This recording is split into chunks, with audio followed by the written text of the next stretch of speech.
Hello लोगोफोर बड' जब enough' YouTube चेनेलाव बरायबाय आसा खालामो गासैबो मोजाङैनो दङ। अरुणोदय स्किमनि गोदान आपडेट लाना फैदों। बेनो जाबाय नोंथांमोना गाव गावनि नामखौ नायनो हागोन, बैसोखौ नायनो हागोन आरो एड्रेसखौ नोङो नायनो हागोन आरो लोगोसे कमप्लेन होनो हागोन बा नोंथांमोना साजेसन लानो हागोन।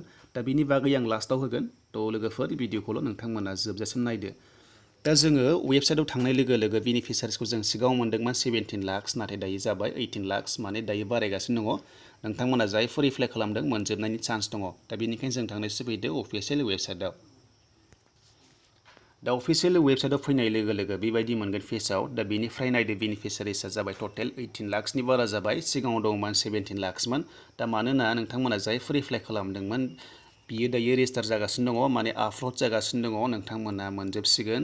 दा जायफोरा बिटिआरआव पेन्डिं जादोंमोन बिनि बागै खिथाखाबाय सिगाङावनो। दा बेखौ मोननायनि चान्स दङ। दा बेनिखायनो बेनिफिसारिस लिस्टआ बारायबाय। दा बेखायनो नोंथांमोना नेथ'दो। दा माखासे पर्टेलाव आपल'ड जायाखै, दा लासैनो जागोन। दा जों बेखौ उनाव नायबाय थागोन। दा बेनिफ्राय स्टेटास नायग्रोनोसै। दा स्टेटासआवसो जोङो गाव गावनि एड्रेसखौ दिहुनना लानो हागोन जे नोंनि लिस्टआ नंमारगोना नंमारा, एबा मालायनिबो जानो हागौ नालाय। दा बेनिखायनो जोङो भिउ स्टेटासआव जों फैनानै जोङो नायनोसै। बेयाव आं क्लिक खालामबाय। दा बेयाव नोंथांमोनाबो क्लिक खालामदो।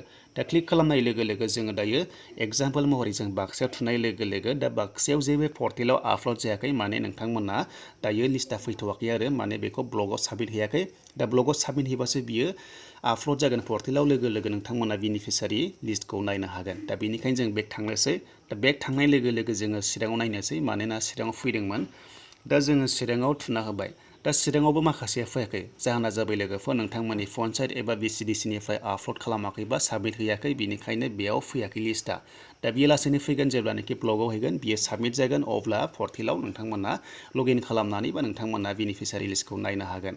दा बे क्लियार जाबाय। बेनिफ्राय जों नायनोसै दानि एड्रेस नायनोब्ला जे नोंनि नामा नंगौना नङा बा नोंनि एड्रेसा नंगौना नङा। थ' लोगोफोर नामा एखे थायो नालाय, बेनिखायनो माबोरै नायगोन नोंथांमोना बेयाव गासैबो डिटेल्सखौ नायनो हायो। दा बेनिखायनो जोंनि बे नेमाव नोंथांमोना थिराव थुनानै होदो, अब्लानो एड्रेसा फैगोन। दा बेनिखायनो बेयाव आङो थुना होबाय। दा बेयाव थुनाय लोगो लोगो नै लोगोफोर ओंखारबाय डिटेल्सआ। दा बेयाव नायदो एजआ जाबाय 32 इयार्स, डिस्ट्रिक्ट चिरां, बेनिफ्राय भिलेज दङ लोगोफोर बिक्रमपुर, दा बेनिफ्राय पन्सायतआ बेंटल। दा बेबायदि ओंखारबाय। क्लियार जाबाय बे आंनि होननानै मिथिबाय। थ' लोगोफोर नामा एखे थायो, बेनिखायनो नोंथांमोना डिटेल्सखौ नायना लादो।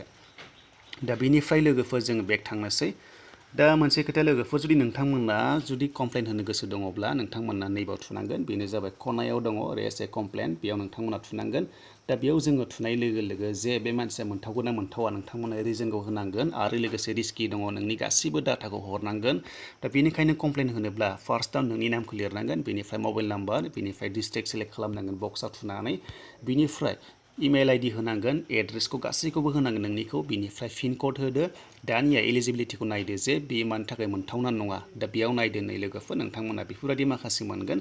दा साप'ज आं एग्जाम्पल महरै 3 नाम्बारखौ होनोसै जे बिनि न'खरा इनकामा 2 लाख्सनि बारा इयारलि। दा बेनिखायनो बे मोनथावना नङामोन। दा जोंनि क्राइटेरिया बेनो जे 2 लाख्सनि गाहायाव जायफोरा खामायो बिसोर मोनो नालाय। थ' लोगोफोर नोंथांमोना बेखौ बुजिबाय जानांगौ। ओमफ्राय जों लास्टआव फैनानै मोनगोन।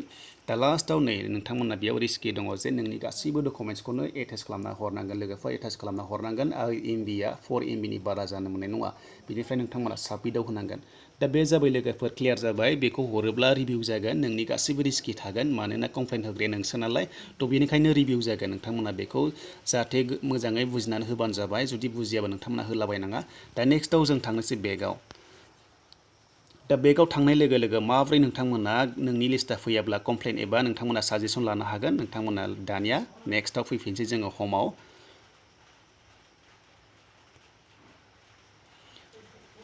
दा जोङो हमाव फैनाय लोगो लोगो नोंथांमोना बेबायदि मोनगोन।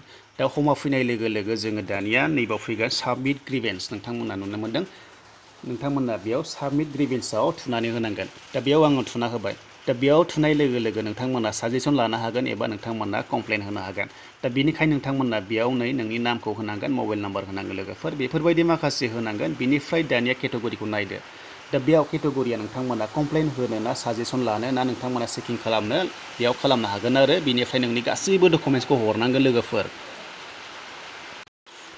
दा बेनिखायनो जुदि नोंनि नामा फैयाखैबा लोगोफोर नोंथांमोना मा खालामनांगोन नोंनि गासैबो डकुमेन्ट्सखौ हरनांगोन जेब्ला नों एप्लाइ खालामदोंमोन बेयाव नों गासैबो डकुमेन्ट्सखौ एटाच खालामनानै हरनांगोन 4 MB नि खालामनांगोन बिनि बाराबो हानाय नङा बेखौ नोंथांमोना हरनानै नोंथांमोना बेयाव अपसनाव थुदो जे नों कमप्लेन होनो गोसो दंना साजेसन लानो गोसो दा साजेसन लानोबा जे नों एप्लाइ खालामदोंमोन मानो फैयाखै लिस्टआ बेबायदि साजेसन लानो हागोन नोंथांमोना बा सिकिं नोंथांमोना गाइडेन्स बा इनफरमेसन लानो हागोन दा बेयाव नोंथांमोना सेलेक्ट खालामदो बेनिफ्राय रिजनखौ लिरदो लोगोफोर नोंथांमोना रिजनखौबो लिरनांगोन दा नोंथांमोना बे एड्रेसखौ लिरखानांगोन नालाय एड्रेसाव गासैखौबो लिरजोबदो नोंनि गासैबो एड्रेसखौ लिरजोबदो बेनिफ्राय नोंथांमोना बेयाव होदो नै लोगोफोर बेयाव नोंथांमोना रिजनाव बेयाव 2000 केरेक्टार्स लिरनो हागोन आरो बेयाव फार्स्टआव नोंनि नाम लिरदो गामि नाम बेंक एकाउन्ट नाम्बार गासैबो डिटेल्सखौ लिरनानै नोङो साबमिट खालामदो लोगोफोर स' बेबायदि नोंथांमोना साजेसन लानो हायो अब्ला नोंथांमोना मोननायनि चान्स दङ स' लोगोफोर बेनोसोमोन आपडेटआ नोंथांमोना बुजिबाय जानांगौ दा बिनि बागै आं नेक्स्टआव क्लियार भिडिअ खालामगोन लोगोफोर आं जास्ट बेयाव नोंथांमोननो खिन्थाबाय माबोरै साजेसन लानो हायो जुदि नोंनि नामा गैयाब्ला